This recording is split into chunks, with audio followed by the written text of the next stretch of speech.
Welcome to Bear Archery's Hunting 101 podcast, where hunters new and old come to learn and find inspiration from stories of hunts gone by. Everyone is welcome to enjoy the outdoor way of life, and there is no better time to start than right now. So let's head into the great outdoors with your host, Dylan Ray.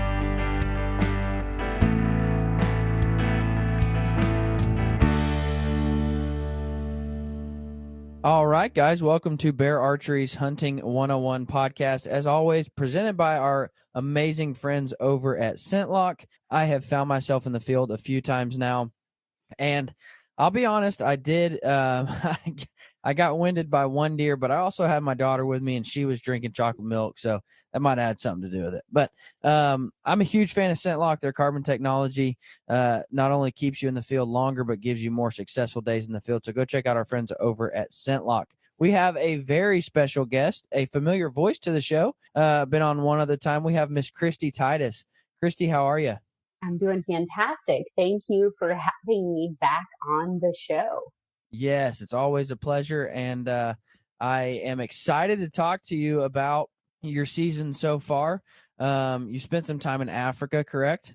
Yeah, I did a bow hunt in Africa. I've had a great bow season so far.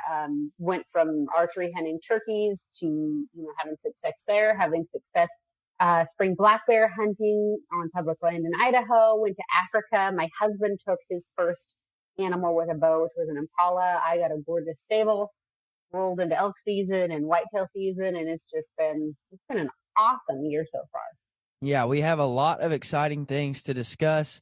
We're going to talk about what bow you're shooting from Bear Archery this year, and talk about your success you've already had with that bow and your experiences with it in the field so far.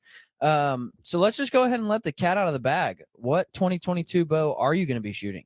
I am shooting the new bow, the new flagship bow is the Refine, and really stoked about shooting this bow. It's pretty sweet. It's one thing that I love about bear bows in general is they're so easy to draw. And with the Refine, it's definitely the same. I'm pushing 60 pounds on that draw now. The bow just shoots, draws easy, and it shoots so well. It's got 33 inches axle to axle, and my grouping and my my shots are just better than they've ever been. And the bow is just super quiet. Yeah, I guess Alec knows me pretty well because quite a while back he mentioned, he said, "Man, we've got a bow that's just right up your alley." And I just kind of thought to myself, I'm like, yeah, we'll see. We'll see, because I don't think you can make anything better than what you've already made. and when I looked at that catalog, those specs are exactly what I look for in a bow. And I'm not going to dive too much into that, because last week we really talked about the specs and why I like those specs. Yeah. So if you didn't hear that episode, head on back to last episode where we're joined by Chris and Ryan and talk about the entire lineup and why I chose the Refine, because it is a phenomenal bow. And those specs are amazing, and you're going to shoot that bow really well, and that those specs are going to perform well. Now, what's your experience been with it so far in the field? I know you've got it out on a couple hunts. Yeah, so I was, beat up by elk this season. I came to full draw with that bow 3 to 4 or 5 different times, and I just had my heart broke. Just couldn't get it together. I really thought elk season was just going to be a slam dunk. But it is possible, Dylan, to have an elk at 10 yards for 4 minutes and not have a shot. And I can just attest to the fact that I'm living proof of that. And I kept my Refine at full draw for 4 minutes. And and the bull was 10 yards. He was bugling and never had a shot. So I walked away from that a little humbled, but I stepped into whitetail season, went to Missouri, and I just took my first deer of the year with that bow, and could not be more thankful for how that turned out. You talk about how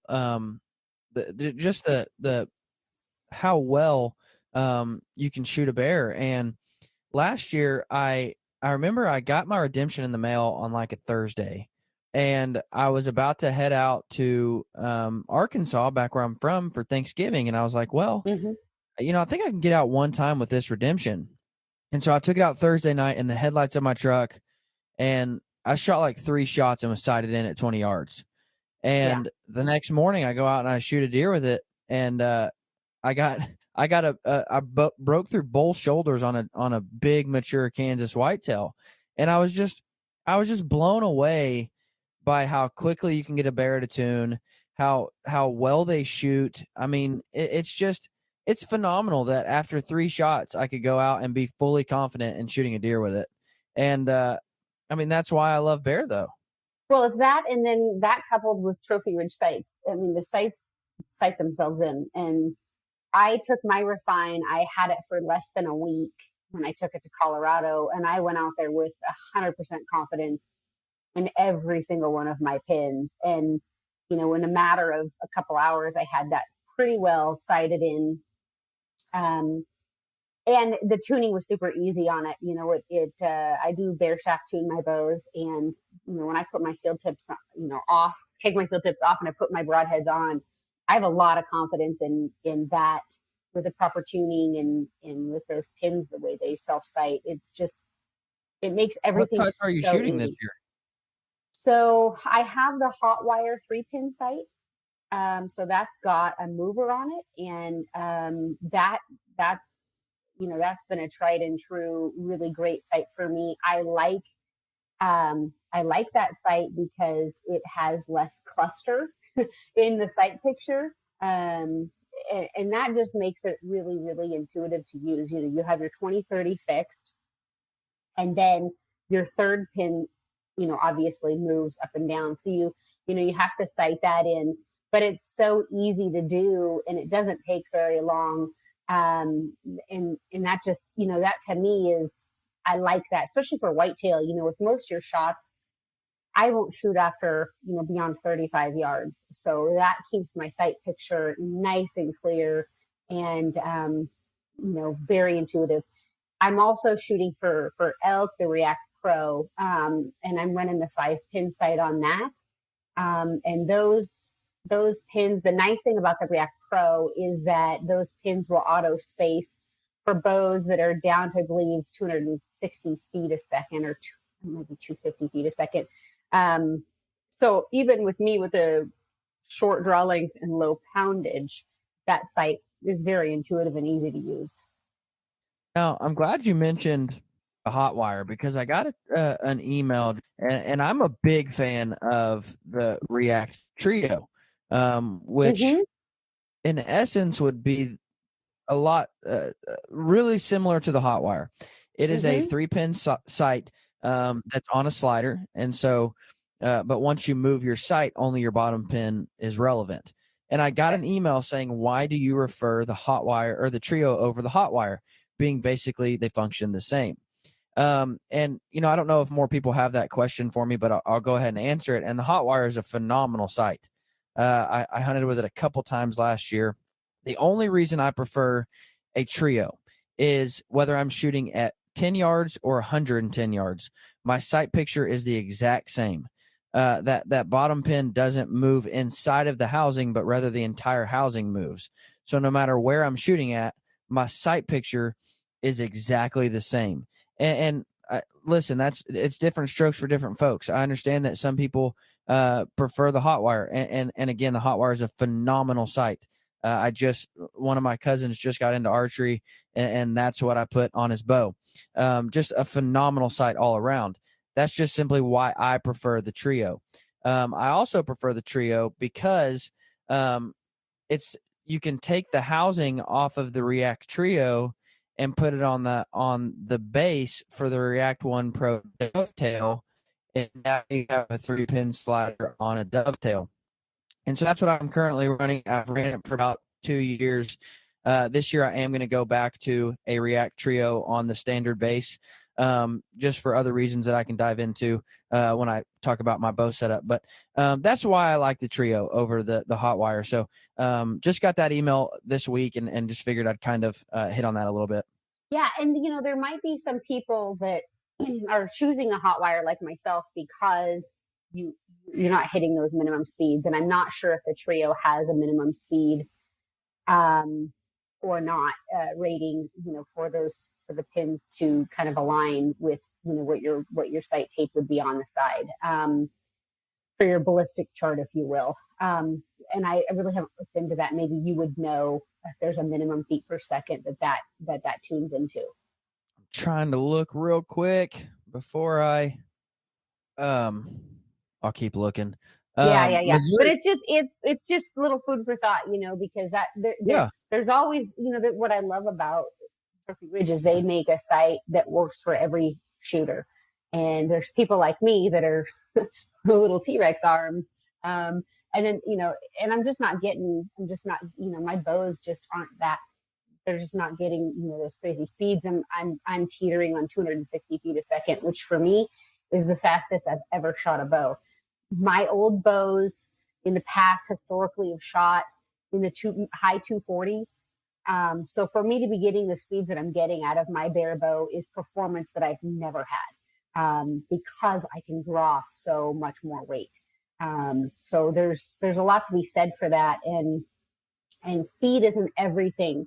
If you look at an IBO on a bow, for me, there's a lot of bows that those IBOs are really high.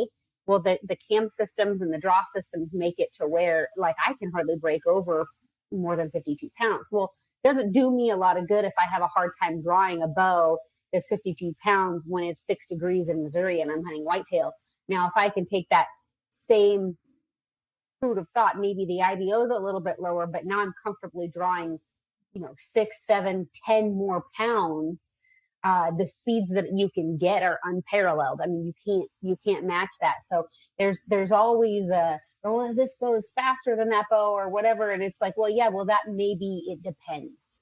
And Bear Archery makes their bows so easy to draw and shoot that you can get more out of them than you can a lot of other bows. What poundage are you pulling on the Refine? 57. And I've never pulled 57. Nice. In the past, I've shot bows my whole adult life, and it's 52, 53. I'm comfortably drawing 57 right now, and my goal is to pitch upwards of, the 60s, and start getting some.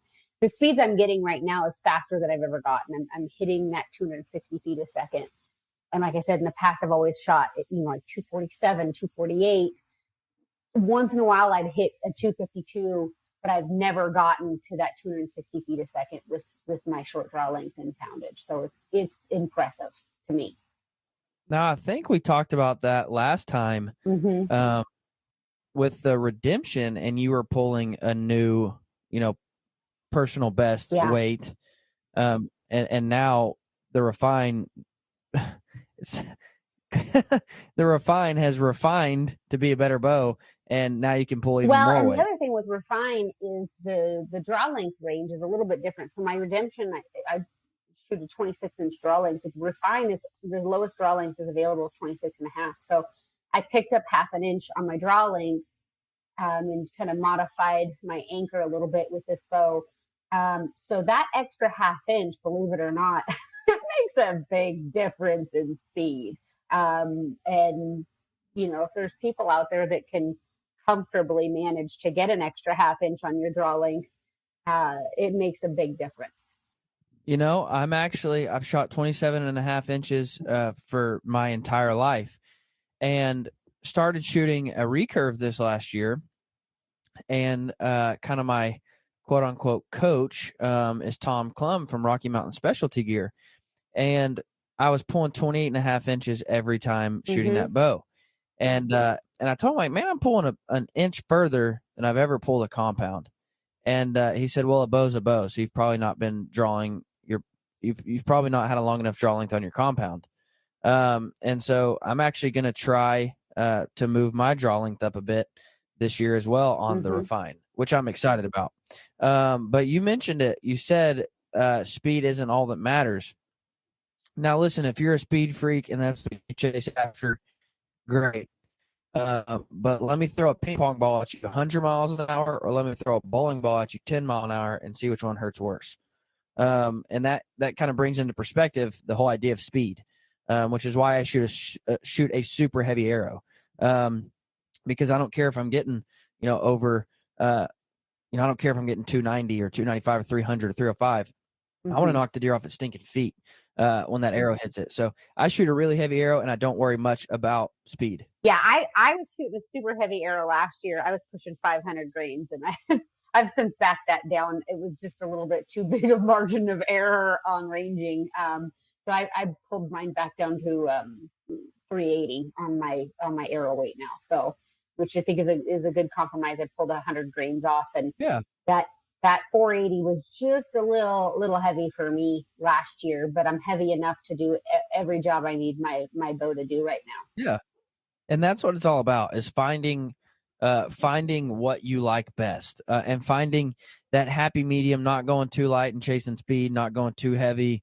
And then you're lobbing arrows. But finding that place where an arrow shoots well for you, and it's going to be heavy enough, it's not going to be too light, and it's going to be a good flying arrow and ultimately kill animals.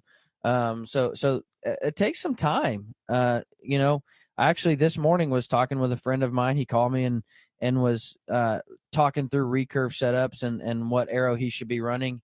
And I'm like, dude, listen, go to threerivers.com and order you a test kit. And you can test all different spines with all different field tip weights. Don't just say, I'm going to get a 400 spine and run 200 grains out front. Find what's going to fly best out of that bow. And the same is true for a compound.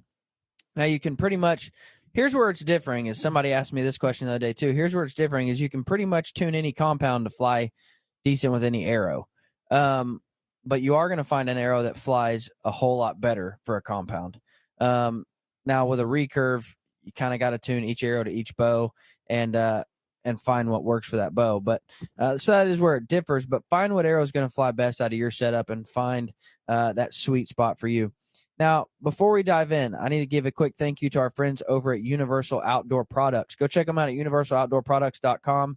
They carry two of my favorite products, which is Wise Eye trail cameras and Baku e-bikes. So go check out Universal Outdoor Products. I am so incredibly stoked for Baku and their e-bikes to kind of change the way I'm hunting, and Universal Outdoor Products will get you, I guarantee you, will get you the best deal on a Baku e-bike or on Wise Eye. So go check out universaloutdoorproducts.com. Now, Kristy, Missouri was kind of special for both of us.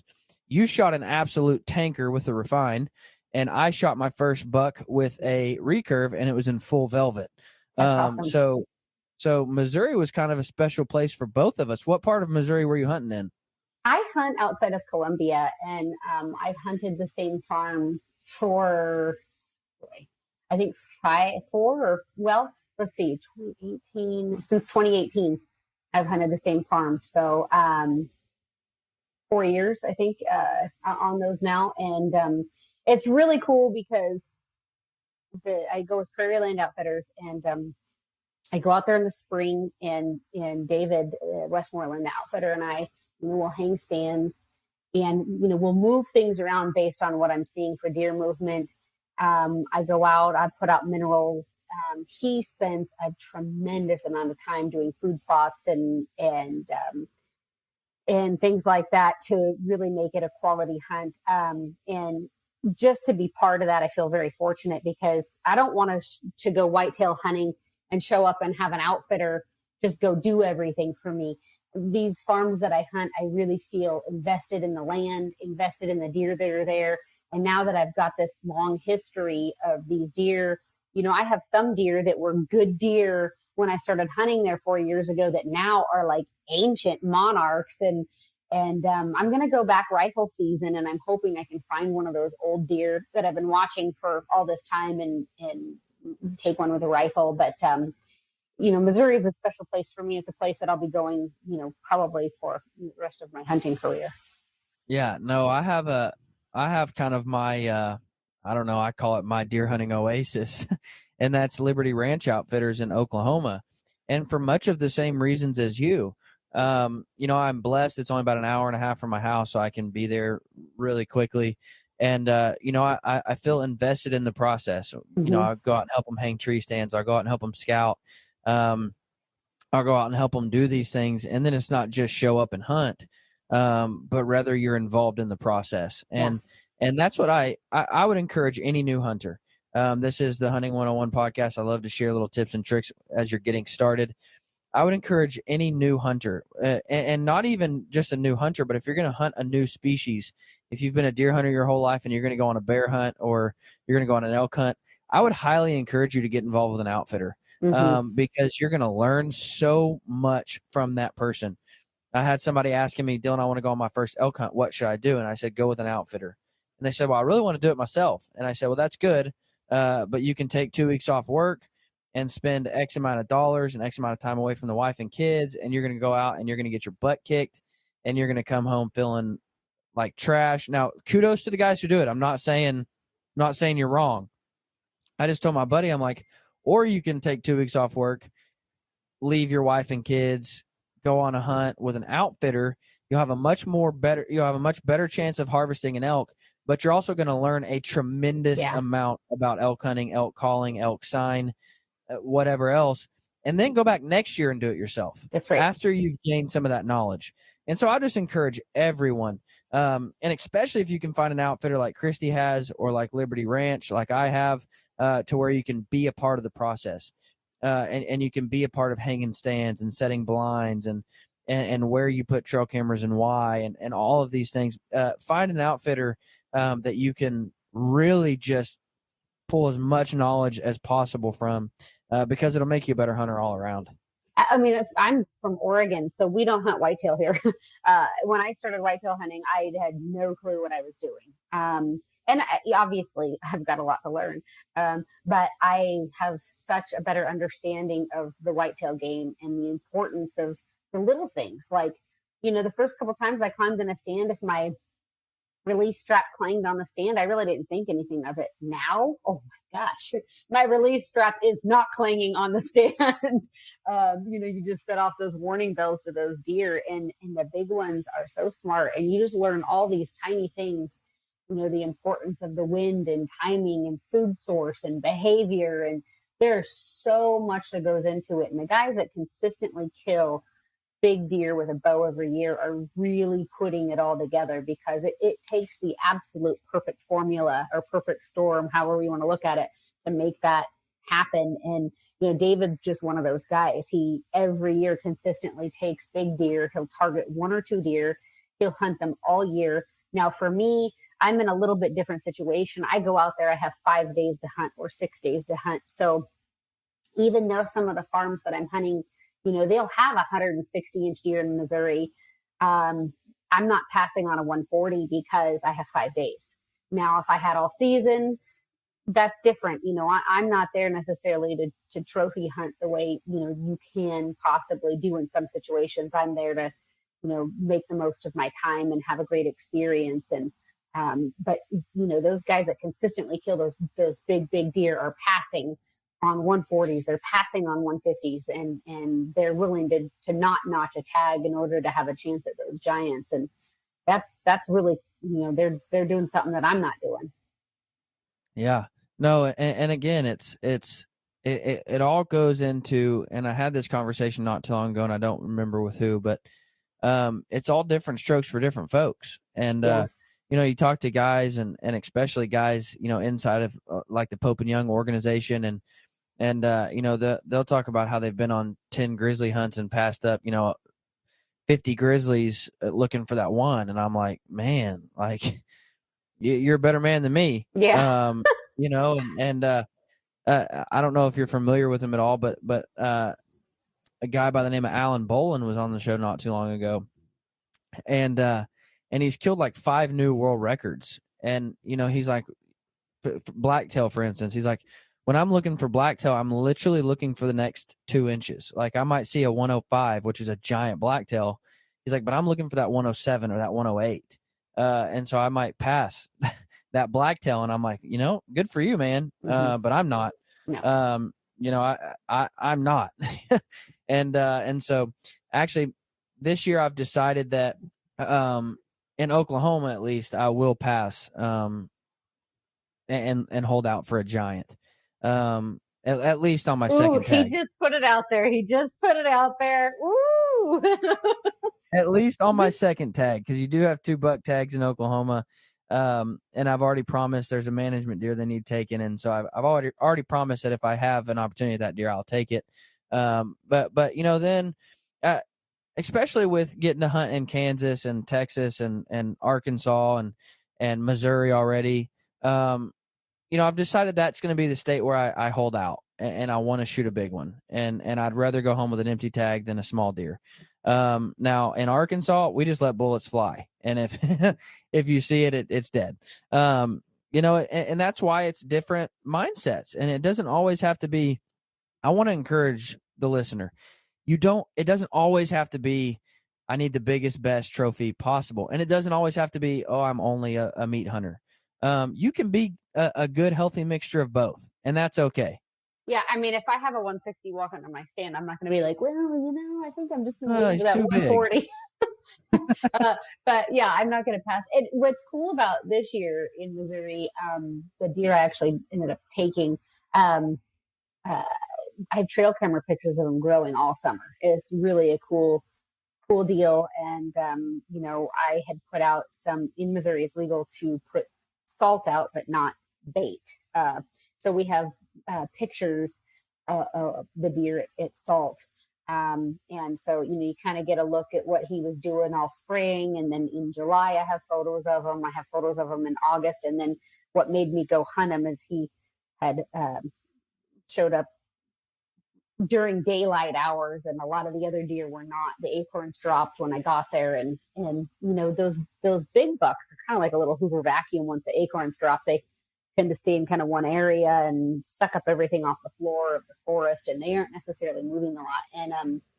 And this deer was in a spot I could get in and out of where he was bedding without getting busted, and just got lucky to be in the right place at the right time. Had to endure some rain, kind of waiting out at an evening where it was just absolute downpour. And then the next morning went back in there again and ended up having my chance. So, that was neat to see, and just being able to put it together. I knew what wind I could hunt that stand, and I had the right deer doing the right thing with the right wind. And that's how you put it together with whitetail, in my opinion, and for what little whitetail hunting I've done.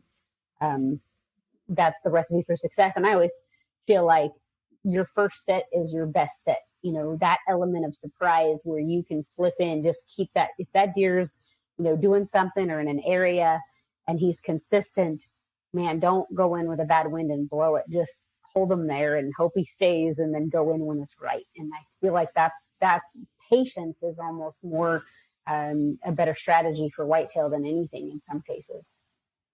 Yeah, absolutely it is. And I've heard it said, your best stand is where the best wind is. Yeah.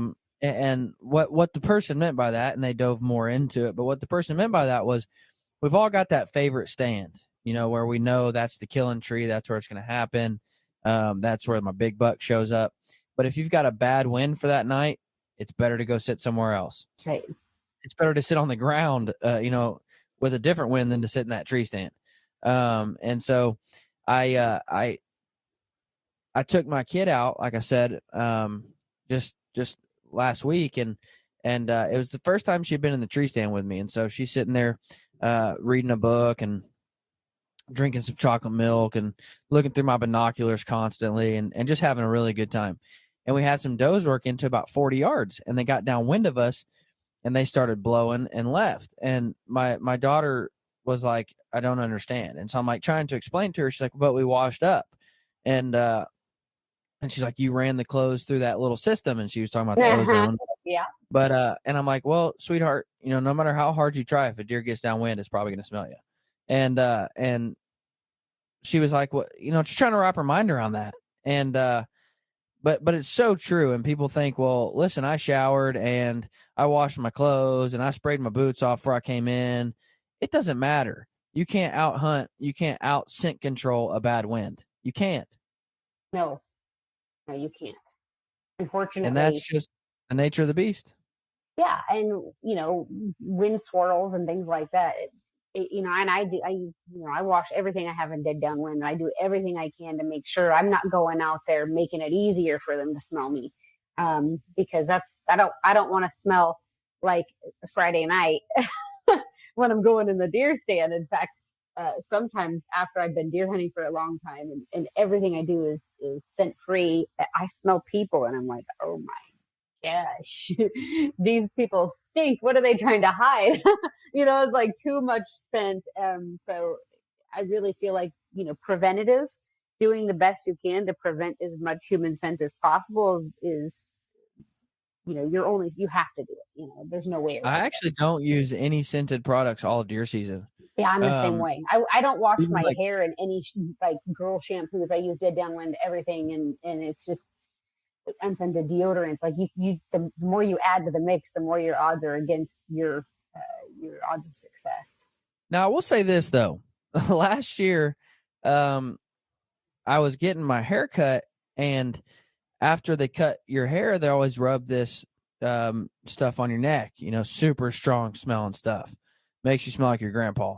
And I was like, hey, bro. And I told him earlier, he's a good friend of mine. I told him earlier in the haircut, I'm like, oh, dude, I forgot I'm going hunting tonight. Don't rub none of that stuff on me. And he's like, oh, okay, yeah, no problem. And sure enough, at the end of the haircut, we were talking and just cutting up, and I feel it all over the back of my neck. I feel him just slather it on, and I'm like, dude, I told you I'm going hunting tonight. There's no way on God's great green earth you can get this off. And so I went home and took a shower and went hunting and ended up killing a nice deer. Yeah. And I was like, man, maybe I need to put that stuff on my neck every time. Well, and they had that nose jammer stuff that was super popular for a long time. It smells like Victoria's Secret vanilla lotion. I'm like, wait, what is going on with this? I love it. Like this, I may as well put on my Vicky Secret and go out in the woods if this stuff works. I've not ever used it, but I know a lot of people. Nose jammer's phenomenal. Yeah, a lot of people use it and swear by it, and I'm like, well, what's the difference? I have absolutely no affiliation to them. Nor do I. I buy it at Walmart every time I go. It's absolutely. I have a friend that sprays it in his truck, sprays it in his man cave. He sprays it everywhere because he loves the smell of it. But it really is impressive. Now, again, it is not going. A deer can get downwind of you, and it's not going to cover every scent there is. But if it can give you that extra split second of them smelling vanilla over you and give you time to make the shot, then it's worth it. But if a deer gets downwind of you and spends enough time, it will pick you out. But anything that gives me that extra 2 seconds or 5 seconds of a deer trying to figure out what's going on is beneficial. Oh, that was my elk season. There were so many times where I just needed literally an extra second or two. And nose jammer. Yeah. Well, that wasn't really the situation in my case, but it was just like, man, can I just please get a break? Nose jammer. No, I'm just kidding. Yeah. I actually one time, my youngest kid, smelt it and smells phenomenal. Like it smells like you want to eat it. And so my kid tried to eat it, sprayed it right into his mouth. Oh no! And he didn't like that. It did not taste as good as it smelt. He figured that out pretty quick. Do you use that I don't know what it's called, the wind checker from Dead Downwind? Yeah. Mm-hmm. Oh, I love it. I'm obsessed with that, but that thing can ruin your brain too. Like I could sit in the stand and squeeze that thing every 30 seconds. So at some point you got to put it down once in a while and like stop staring. It gives me something to play with. I play with it all the time. That's pretty funny. But I play with it all the time. My wife was on a hunt with me in Maine. We were hunting bears, and I was sitting there and I kept playing with it. She looked at me as serious as she could, and she said, "How often do you have to check the wind?" And I said, "Oh, I'm just playing with this. Like, I've already checked the wind. Like when we got here, and we're all good. I'm just playing at this point." Well, what you should do for bears is Tinks makes smoking sticks, and my husband's like a little kid with those things in the stand. He lights 2 or 3 of them. He's got them burning on the ground. So, they burn for a couple hours. And so you light them and you set them in the ground and you can see what the wind is doing on the ground. with those smoking sticks, and then he'll put them in the stand with us and light them and watch them burn in the stand, and he'll sit and stare and watch the wind with those smoking sticks for bears. It's really funny. He's literally, it's like a sparkler, but it's not, I like it. Yeah, and they like smell good. And it's actually funny. We had some bears come in, and the first thing they do is walk up to that smoking stick, like, "Ooh, you're gonna get burned." But they never actually bit it or anything. But they were definitely interested in them. It was really impressive to see in real time.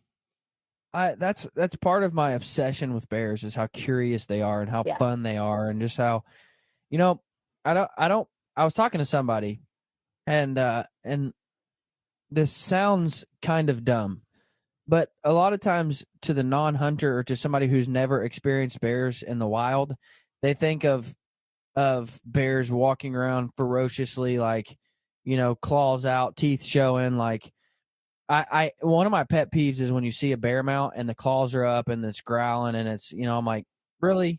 You didn't see that bear do that whatsoever, ever, before you shot it. But that's the image that is casted on bears. And when you go out and you spend time watching them, they're just kind of ditzy. It's not a good word to use, but they're just out playing around and scratching their backs on trees and sucking blueberries off of limbs, and like you said, checking out smoke sticks, and if you're baiting, they're sucking down donuts. I mean, it's just, they're so fun to watch, and they're just super fun. Yeah, they're so just playful, and nobody ever thinks about bears like that, but that is one of my obsessions with bears. Yeah, they are very entertaining, and the big ones are really smart. They're definitely remind me a lot of a white-tailed deer, in the difficulty that they are to hunt with the wrong wind. The little ones aren't as smart, but those big ones that have been hunted, especially over bait, they'll challenge you as much as a big buck. They'll circle a stand, they'll come in cautiously, and it depends where you're at also, I should say. There are some places you can go where bears are very bold. And, usually if you head north in like Saskatchewan, for example, a baited bear hunt up there, they really don't care about anything. But, if you're hunting Idaho public land, those big bears they'll challenge you with the wind as much as a white-tailed deer will. Oh yeah, they absolutely will. I was blown away by the what's the word I'm looking for here? By the amount of caution that bears give. Mm-hmm. And and it seemed as though if there was a group of bears coming in, they always send little bitty ones in first to check it out. And the big ones poor little ones. And I'm like, man, talk about using your kids as stinking decoys. Uh-huh. I mean, it's like me telling my kids, hey, walk across the road first to make sure it's safe, then I'll come, It's crazy to me, but no, bear hunting is so much fun. Now, I do have to mention, I almost forgot, Kristy. I do have to mention, head over to Bear Archery social media, and they are doing a massive giveaway for this launch. They're going to give away a 2022 summer axis deer hunt down in Texas with me. So me and you will head to Texas and have a blast. They're going to give you a brand new, refined, decked out with Trophy Ridge accessories, and our good friends over at ScentLock are going to throw in a gift card and some ozone products. So guys, go over to Bear Archery and get it. It's absolutely free to enter, no purchase necessary. And me and you are going to head to Texas and hunt with our good friends at Texas Hunting Resources for axis deer in the summer. So you got to go get entered to win that giveaway, because I am absolutely pumped up to go hunt some axis deer, and I can't wait for one of you to join me. Now, Kristy, before we move on, I got to ask you, what's next for you this year? Like, what do you got coming up next? I'm going to Wyoming to do the Wyoming women's antelope hunt there, and Ruger's sponsoring that this year, and that's a group of women that are coming out for a mentor opportunity, and I'm taking a lady who's a scholarship winner and mentoring her on that hunt. And then I'm really excited. I drew a Brook Cliff South mule deer tag in Utah, and that's a huge honor. I mean, that's a 16 to 19 year wait on that deer tag. And I drew it at Hunt Expo last year, or this spring, I should say. And I'll be heading there. My husband and I and my cousin are going to go down there and hunt. And then I'm going to Kansas first week in November to hunt whitetail again with my bow.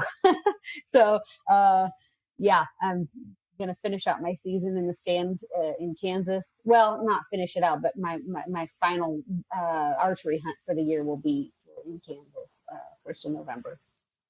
You said 1st of November. Yeah, so I'll head out. I like to hunt that last week of bow season. That first week in November is, typically pretty good for peak rut activity. I love decoying deer. And so I'm pretty excited to get the decoy out in Kansas where there's some giants and watch them just destroy a decoy or at least tow off with them. It's pretty good. It's pretty good footage. I typically hunt Missouri that week, but I tagged my buck a little early this year. Darn it. So I'll spend that bow season in Kansas. I know I'm not complaining. So I'm going to go to Kansas and then I'll head back to Missouri and I'll hunt those same stands that I normally hunt for archery with rifle in Missouri. Now, I'm excited to ask you this because, well, first, you're a female, so you probably have some really good answers.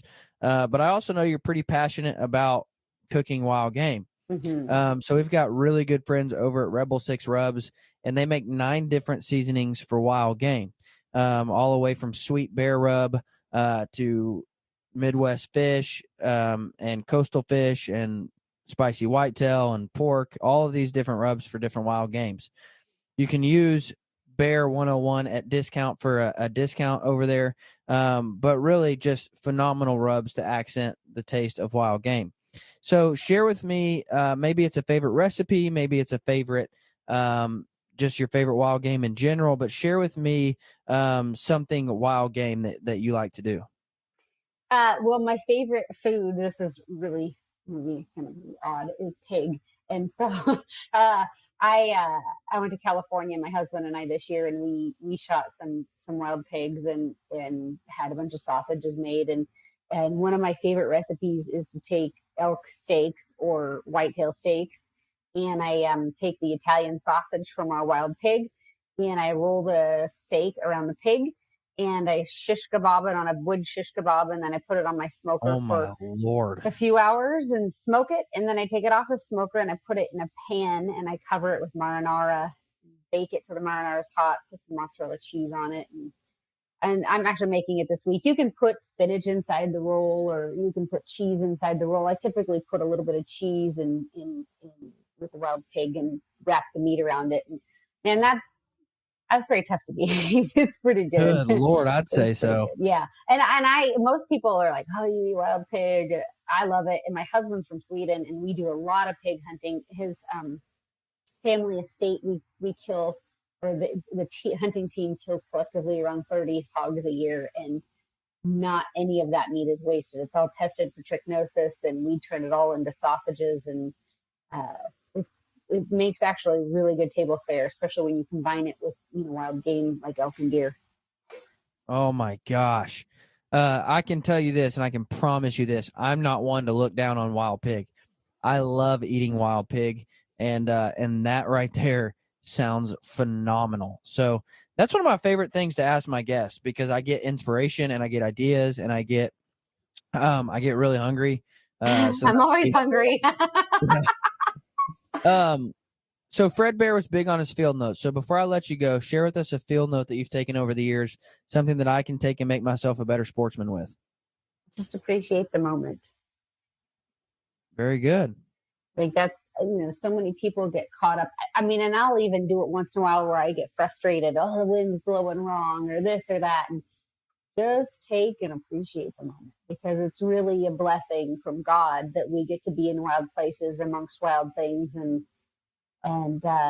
it's easy to get looking at your social media feed when you're in a tree stand and seeing other people's success. And man, I really want to get a deer this year. Or I put in all this work, Put all that down and just appreciate. And that's what it's all about. No, absolutely. And on that last hunt with my daughter, it was nice because sometimes, I get caught up checking emails or sending text messages, and she was wanting to play games on my phone, so I couldn't do that. So it was literally just sit there, and it was nice to not even have the option to pull out my phone and look at it. So I completely respect that answer. Guys, don't forget, if you haven't listened to last week's episode, we dive into the entire new lineup, compound and traditional, that Bear Archery just came out with, which was a massive catalog drop for Bear Archery. So congratulations, kudos to those guys on a phenomenal launch. And if you haven't heard all of the details on those bows, go check out last week's episode. Don't forget to go over to Bear Archery social media and get entered to win that giveaway, because somebody is going to win a free hunt with a free bow and some free camo. And I hope it's you. So head over and listen. Head over to Bear Archery social media and find that giveaway and get entered to win, because I can promise you West Texas is going to be an absolute phenomenal hunt with Liberty or with Texas Hunting Resources. And I want you to tag along. Kristy, where can they find you on social media? Everything is at Kristy Titus, so KristyTitus, or my YouTube channel is Pursue the Wild. My website's pursuethewild.com, so you can watch all of my episodes, tips, tactics, and listen to my new podcast, Wild and Uncut, right there on my website if you'd like. Go check her out, guys. Kristy Titus is a good friend of Bear Archery, a phenomenal huntress, and if you haven't seen her giant Missouri whitetail, go check it out over on her social media. Guys, before we go, I got to give one quick thank you to our friends over at Koa Optics. I'm a big optics guy. Whether I'm in the whitetail woods or chasing bears in the backcountry, you've got to have good optics, and Koa Optics is some of the finest Japanese glass on planet Earth. So go check out Koa Optics. A lot of places carry them, and you can get great deals. B&H, S&S Archery, always running awesome sales. So go check out Koa Optics and get yourself a good pair of binoculars or a spotting scope. Guys, thank you for listening. Have a great week. Kristy, thank you so much for coming on, and I hope the best for the rest of your season. Yes, you too. Thank you. All right, guys, have a great week.